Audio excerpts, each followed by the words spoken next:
Halo semuanya, kami dari kelompok 4 akan mempresentasikan sila keempat, yaitu kerakyatan yang dipimpin oleh hikmat kebijaksanaan dalam permusyawaratan perwakilan.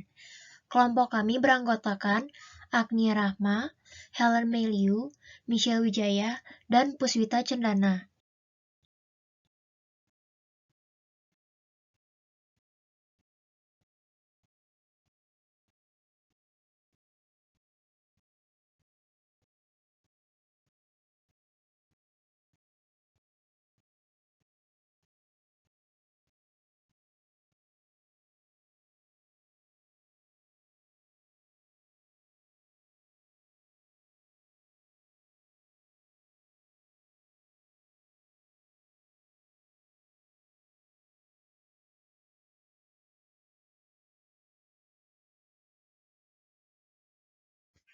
Hal pertama yang akan dibahas adalah lambang sila keempat, yaitu kepala banteng beserta maknanya.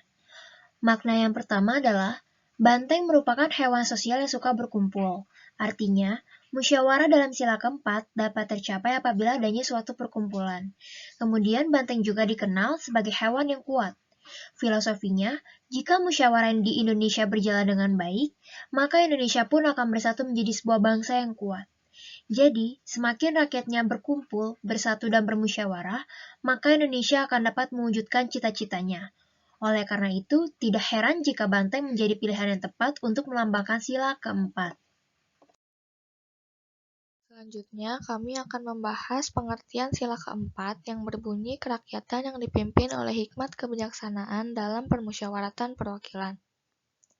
Makna dari sila ini adalah sebagai warga negara Indonesia, kita mempunyai kedudukan, hak, dan kewajiban yang sama. Walaupun memiliki hak masing-masing, kita sebaiknya juga memerhatikan kepentingan bersama. Karena itu, masyarakat Indonesia harus melakukan musyawarah sebelum mengambil keputusan untuk menghargai pendapat satu sama lain. Selain itu, bermusyawarah juga membantu kita bisa menemukan jalan keluar yang baik dan adil untuk banyak orang. Nilai kerakyatan mengandung makna suatu pemerintahan dari rakyat, oleh rakyat, dan untuk rakyat dengan cara musyawarah mufakat melalui lembaga-lembaga perwakilan.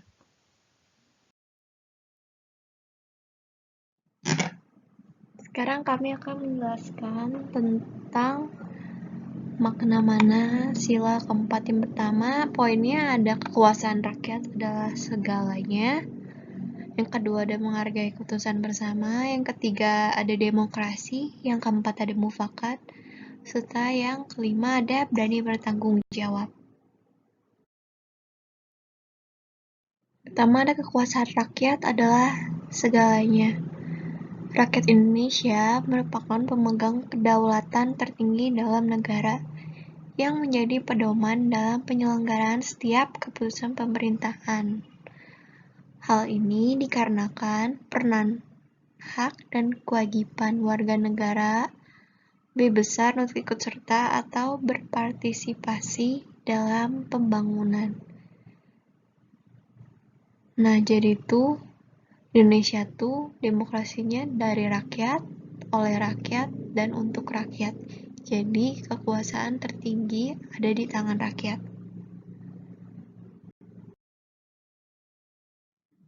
Menghargai keputusan bersama.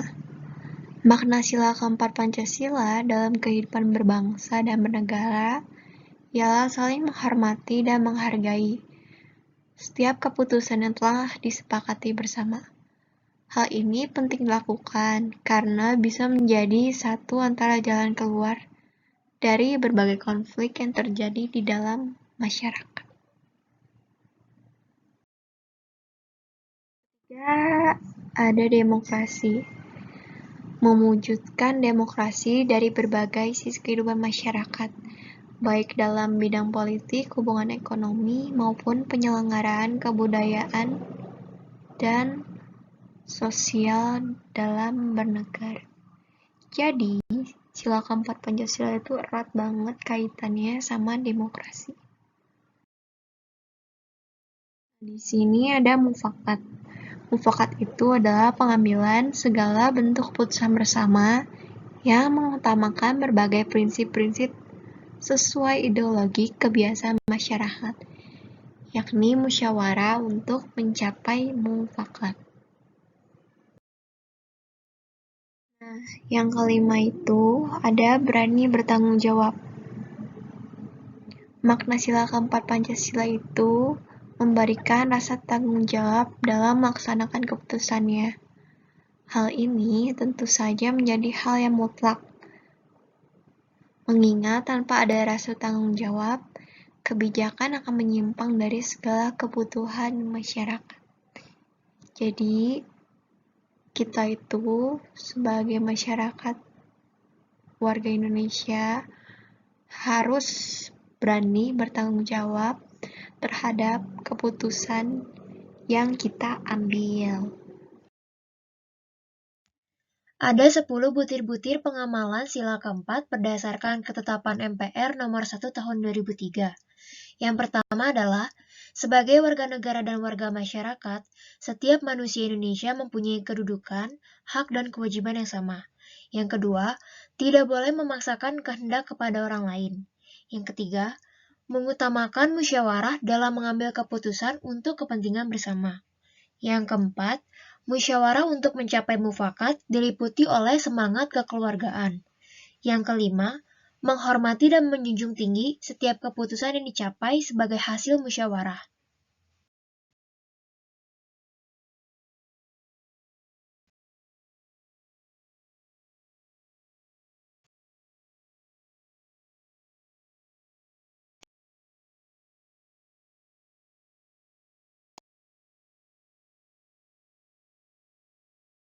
Yang keenam ada, dengan itikat baik dan rasa tanggung jawab, menerima dan melaksanakan hasil keputusan musyawarah. Yang ketujuh, di dalam musyawarah diutamakan kepentingan bersama di atas kepentingan pribadi dan golongan. Yang kedelapan, musyawarah dilakukan dengan akal sehat dan sesuai dengan hati nurani yang luhur. Yang kesembilan, keputusan yang diambil harus dapat dipertanggungjawabkan secara moral kepada Tuhan Yang Maha Esa, menjunjung tinggi harkat dan martabat manusia, nilai-nilai kebenaran, dan keadilan, mengutamakan persatuan dan kesatuan demi kepentingan bersama. Yang terakhir, memberikan kepercayaan kepada wakil-wakil yang dipercayai untuk melaksanakan permusyawaratan. Selanjutnya, ada beberapa contoh hubungan sila keempat dengan hak dan kewajiban warga negara Indonesia. Yang pertama, berdasarkan nilai kerakyatan yang menjadi hak dan kewajiban, yaitu kekuatan atau kekuasaan rakyat dalam menentukan kepemimpinan dan kedaulatan bangsa Indonesia. Berarti kekuasaan tertinggi berada di tangan rakyat dan Indonesia menganut sistem demokrasi. Yang kedua, berdasarkan nilai hikmat kebijaksanaan yang menjadi hak dan kewajiban, yaitu ikut andil dalam pelaksanaan pencapaian persatuan bangsa dengan sikap yang baik dan positif. Yang ketiga, berdasarkan nilai permusyawaratan yang menjadi hak dan kewajiban, yaitu memperoleh hasil keputusan yang dilaksanakan dari musyawarah mufakat. Yang keempat, berdasarkan nilai perwakilan yang menjadi hak dan kewajiban, yaitu mendapatkan perlindungan secara damai dan mentaati peraturan-peraturan negara. Dan pemerintahan mengusahakan turut serta rakyat mengambil bagian dalam kehidupan bernegara, antara lain dilaksanakan melalui Badan Perwakilan Rakyat. Kelima, menjunjung tinggi harkat dan martabat kemanusiaan.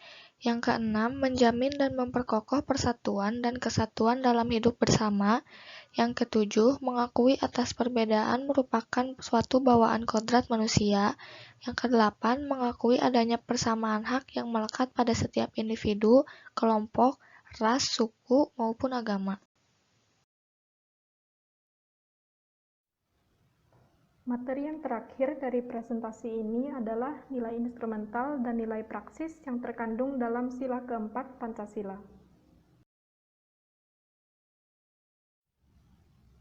Seperti yang kita ketahui, nilai dasar dari Pancasila itu adalah isi dari Pancasila itu sendiri.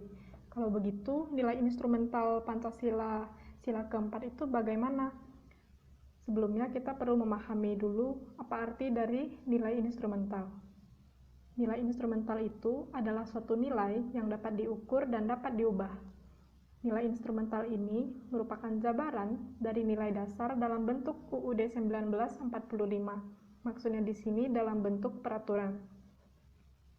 Seperti yang kita ketahui, Indonesia itu adalah negara yang majemuk dalam berbagai hal. Contohnya dalam hal suku, ras, agama, budaya, dan lain-lain. Oleh karena itu, dalam sila keempat Pancasila mengandung nilai saling menghormati satu sama lain, seperti yang tercantum dalam pasal 1 ayat 2 dalam UUD 1945. Selain itu, nilai instrumental yang terkandung dalam sila keempat adalah ikut serta dalam pemilu yang tercantum dalam pasal 2 UUD 1945. Contohnya, baru-baru ini saja diadakan pemilu. Nah, dalam pemilu tersebut kita tidak boleh tidak menggunakan hak pilih kita atau golput. Nilai yang ketiga yaitu melakukan perubahan undang-undang dengan musyawarah bersama yang tercantum dalam pasal 3 UUD 1945. Misalnya, Presiden tidak boleh secara langsung menetapkan undang-undang, tetapi harus membuat rancangan undang-undang atau RUU terlebih dahulu, yang kemudian akan didiskusikan dan mendapat persetujuan atau penolakan terlebih dahulu dari DPR. Dan nilai yang terakhir yang tercantum dalam pasal 11 UUD 1945 yaitu mengutamakan budaya berembuk atau bermusyawarah untuk mencapai mufakat. Nah, selanjutnya ada nilai praksis yang terkandung dalam sila keempat Pancasila. Apa sih nilai praksis itu? Nilai praksis itu adalah suatu nilai yang merupakan penjabaran lebih lanjut dari nilai dasar dan nilai instrumental. Nilai praksis ini dilakukan dalam kehidupan sehari-hari kita, atau singkatnya nilai praksis bisa dikatakan sebuah implementasi. Nah, nilai praksis yang pertama menghindari aksi walkout dalam suatu musyawarah. Walkout ini dalam kamus politik memiliki arti meninggalkan ruangan rapat atau persidangan atas kehendak sendiri karena tidak setuju atau menolak hasil sidang. Dan yang kedua, menghargai hasil musyawarah, ikut serta dalam pemilihan umum, pilpres, dan pilkada, memberikan kepercayaan kepada wakil-wakil rakyat yang telah terpilih, dan yang menjadi wakil rakyat juga harus mampu membawa aspirasi rakyat. Yang kelima, tidak memaksakan kehendak kita kepada orang lain. Misalnya, memaksakan pendapat. Dan yang terakhir, menghormati dan menghargai pendapat orang lain. Menghargai pendapat orang lain, caranya bisa dengan tidak menjelek-jelekkan pendapat orang lain dan juga tidak mengedepankan kepentingan sendiri. Selain itu, kita juga tidak memandang dari siapa pendapat tersebut atau tidak mendiskriminasi.